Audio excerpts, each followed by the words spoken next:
Hi అందరికీ నమస్కారం. భారతదేశాన్ని ప్రపంచంలోనే మూడవ అతి ముఖ్యమైనటువంటి దేశంగా తెలుగు కుర్రవాళ్ళు తెలుగు నేల మీద నిలబెట్టినటువంటి ఒక అద్భుతమైనటువంటి సంఘటన. స్పేస్ మిషన్ విషయంలో స్పేస్ ఎక్స్‌ని ఆశ్చర్యపరిచేటువంటి విధంగా మన తెలుగు కుర్రోళ్ళు చేసినటువంటి ఒక అద్భుతమైనటువంటి ప్రయాణం భారతదేశ చరిత్రలో ఒక సువర్ణ అధ్యాయం. చాలా జనరల్‌గా మన తెలుగు రాష్ట్రాల్లో ఈ జేఈఈ, నీట్ కోచింగ్‌లో చదువుకునేటువంటి పిల్లలు ఒక 20 సంవత్సరాల క్రితం సాధారణ జేఈఈ, నీట్ ప్రిపరేషన్‌లో ఉన్నటువంటి పిల్లలు ఈ రోజున ఒక అద్భుతమైనటువంటి ప్రపంచంలోనే భారతదేశాన్ని మూడో స్థానంలో నిలబెట్టినటువంటి సంఘటన. సో, దీనికి కారకులైనటువంటి పవన్ కుమార్ అలాగే నాగభరత్. సో, వీళ్ళిద్దరూ కూడా వైజాగ్‌లో చదువుకుని మనం రోజు చూసేటువంటి పిల్లలు ఎలా అయితే ఉంటారో అలా చదువుకుని ఐఐటీకి వెళ్ళినటువంటి వాళ్ళు. ఒకరు ఖరగ్‌పూర్‌లో, ఒకరు మద్రాసులో.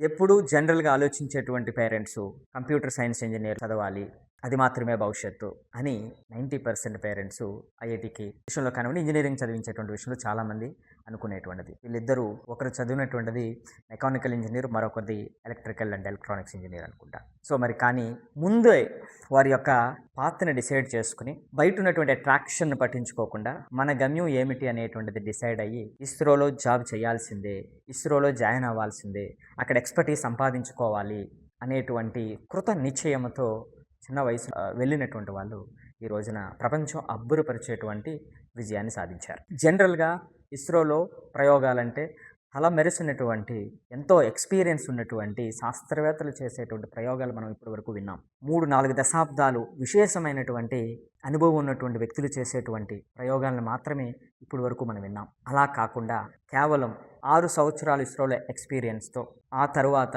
2018 నుంచి ఇప్పటి వరకు ఉన్నటువంటి వాళ్ళ కంపెనీ ప్రస్థానంలో 35 సంవత్సరాల వయసులో ఉన్న టీం, ఒక 1000 మంది టీం ఉంటే వాళ్ళ యొక్క యావరేజ్ ఏజ్ 28 సంవత్సరాలు. ఇది కదా భారతదేశం యొక్క యువత యొక్క సామర్థ్యం.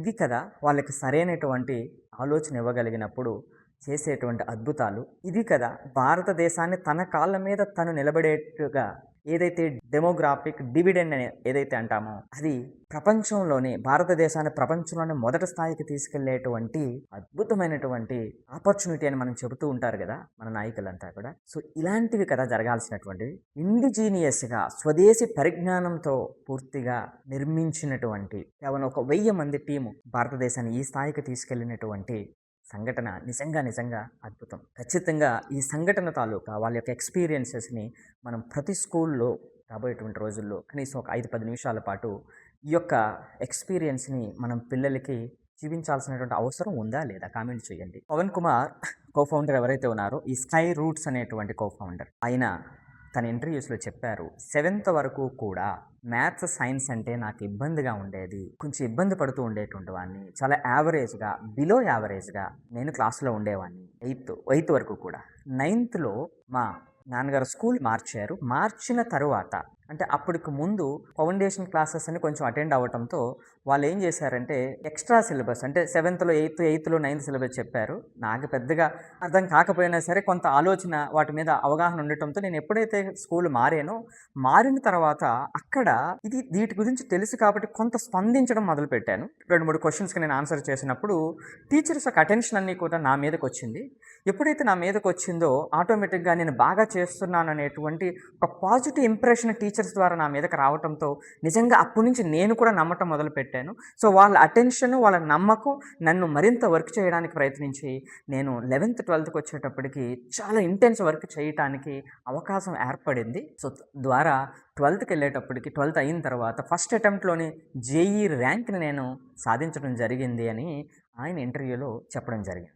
వీళ్ళంతా కూడా ఇద్దరు కూడా నాగభరత్, పవన్ కుమార్ వీళ్ళిద్దరూ కూడా చిన్నప్పటి నుంచి హాస్టల్స్లోనూ, చిన్నప్పటి నుంచి ఉదయం నుంచి రాత్రి వరకు ఉండేటువంటి ఫౌండేషన్ క్లాసెస్లో వాళ్ళు చదవలేదు.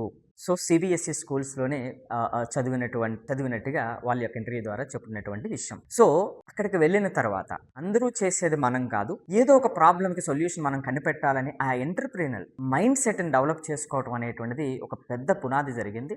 అందరూ కూడా సిఎస్సి లేకపోతే అబ్రాడ్ జాబ్స్ మంచి ప్యాకేజెస్లో మాట్లాడుతున్నటువంటి సందర్భంలో ఆ అట్రాక్షన్లోకి మేము వెళ్ళకుండా మాకు ఆల్రెడీ డిసైడ్ అయ్యి ఉన్నాము ఇస్రోలో జాయిన్ అవ్వాలి అని. సో, వాళ్ళు ఇస్రోలో జాయిన్ అవ్వటం 6 సంవత్సరాల పాటు డిఫరెంట్ మిషన్స్లో పనిచేయడం, ఆ ఎక్స్పర్టీజ్ని సంపాదించుకోవటం. ఎంత అద్భుతంగా ముందే ప్లాన్ చేసుకున్నారు చూడండి. ఆ ఎక్స్పర్టీజ్ని సంపాదించుకోవటానికి అక్కడికి వెళ్ళి 2018లో ఏ విధమైనటువంటి ప్లాను లేకుండా ఉద్యోగాన్ని వదిలేశారు. అంటే నమ్మకం, ఏదో చేయాలనేటువంటి తపన అది ఖచ్చితంగా ఒక చోట ఉండనివ్వదు ఎవరినైనా సరే. ఎప్పుడైతే ఉద్యోగం వదిలేరో అప్పటికి ప్రైవేట్ సెక్టార్లో స్పేస్ మిషన్స్ అనేటువంటివి ఇండియాలో లేదు, అది లీగల్గా లేదు. గవర్నమెంట్ అటువంటి అవకాశాన్ని ఇవ్వలేదు, అయినప్పటికీ వదిలేశారు.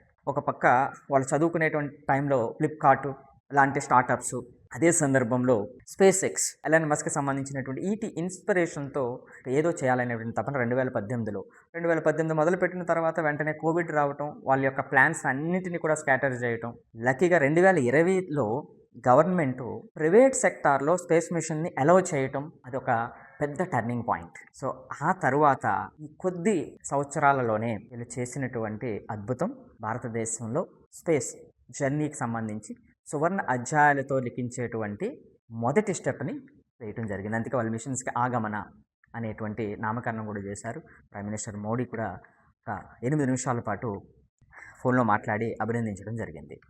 అదే సందర్భంలో అంటే వీళ్ళు ఆలోచన ఎట్లాగంటే, మన ఊబర్లో ఒక ప్లేస్ నుంచి ఒక ప్లేస్కి, ఓలాలోనూ మనం ఎలాగైతే వెళ్తున్నామో, ప్రపంచవ్యాప్తంగా ప్రతి దేశానికి టెక్నాలజీ అవసరం, వాళ్ళ యొక్క ఓన్ శాటిలైట్స్ అవసరం. అటువంటి సందర్భంలో మనం అంటే ఒక ఊబర్ లాంటి సర్వీస్ భూమి నుంచి ఆర్బిట్లోకి పంపేటువంటి వ్యవస్థను మనం ఎందుకు చేయకూడదు అనేటువంటి ఆలోచన. నేను ఇందాక చెప్పినట్టుగా ఎప్పుడైతే 8th 9th వరకు కూడా ఇంట్రెస్ట్ లేదో, ఎప్పుడైతే ఈ పాజిటివ్ ఎన్వైరన్మెంట్ టీచర్స్ నుంచి రావటం జరిగిందో, ఆ నమ్మకం పిల్లలు ఏర్పడిందో, అతనికి అమాంతం ఆ మ్యాథ్స్ సైన్స్ మీద కూడా చాలా ఇంట్రెస్ట్ పెరగటం, అదే పనిగా ఎక్కువ వర్క్ చేయటం అనేటువంటిది జరిగింది. సో నేను అందుకే ఎప్పుడు చెప్తుంటా, టీచర్ అనేటువంటి వాడు బ్యాక్ బోన్ వ్యవస్థలో. అందుకే వాళ్ళని ఎంత పటిష్టం చేస్తే అంత గొప్ప ఫలితాలు వస్తాయనేటువంటి చెబుతూ ఉండేటువంటి దానికి ఇది ఒక మంచి కేస్ స్టడీ.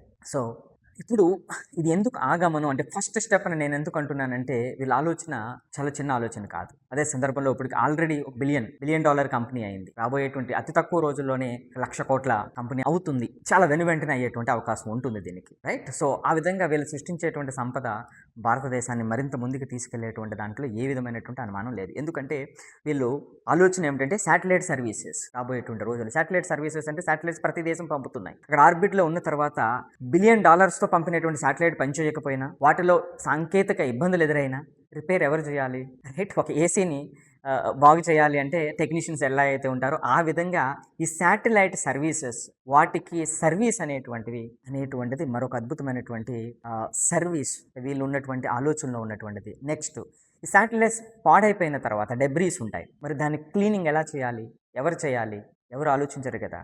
సో వీళ్ళ ఆలోచన. సో ఇలా స్పేస్ మిషన్కి సంబంధించి అనేక రకమైనటువంటి సర్వీసెస్ వీళ్ళు ఆఫర్ చేయబోతున్నారు. సో ఏదేమైనప్పటికీ కూడా ఏమిటంటే, ఈ జర్నీ మన చుట్టుపక్కల జనరల్గా ఎప్పుడూ చూసేటువంటి పిల్లలు ఆ జర్నీ ఇంత గొప్ప స్థాయికి తీసుకెళ్ళటం అనేటువంటిది ప్రతి పిల్లవాడికి ఇన్స్పిరేషను, ప్రతి పేరెంట్కి లెర్నింగ్, అలాగే ప్రతి టీచర్ ట్రాన్స్ఫర్మేషన్కి కూడా వాళ్ళ పాత్ర విషయంలో ఒక మంచి కేస్ స్టడీ ఇది. సో ఈ సింపుల్ స్టోరీని ప్రతి స్కూల్లో ఒక్కసారి మనం ప్లే చేయాల్సినటువంటి అవసరం ఉంది అనేటువంటిది నా అభిప్రాయం. మీ అభిప్రాయాన్ని కూడా తెలియచేయండి. సో వీళ్ళు మొదలుపెట్టినటువంటి జర్నీ అనేక రకమైనటువంటి రాబోయేటువంటి 50-60 సంవత్సరాల్లో అనేక రకమైనటువంటి మార్పులు తీసుకొచ్చి అది ఆ ఫలాలని ప్రపంచవ్యాప్తంగా అందించాలని మనస్ఫూర్తిగా ఆశిస్తున్నాను.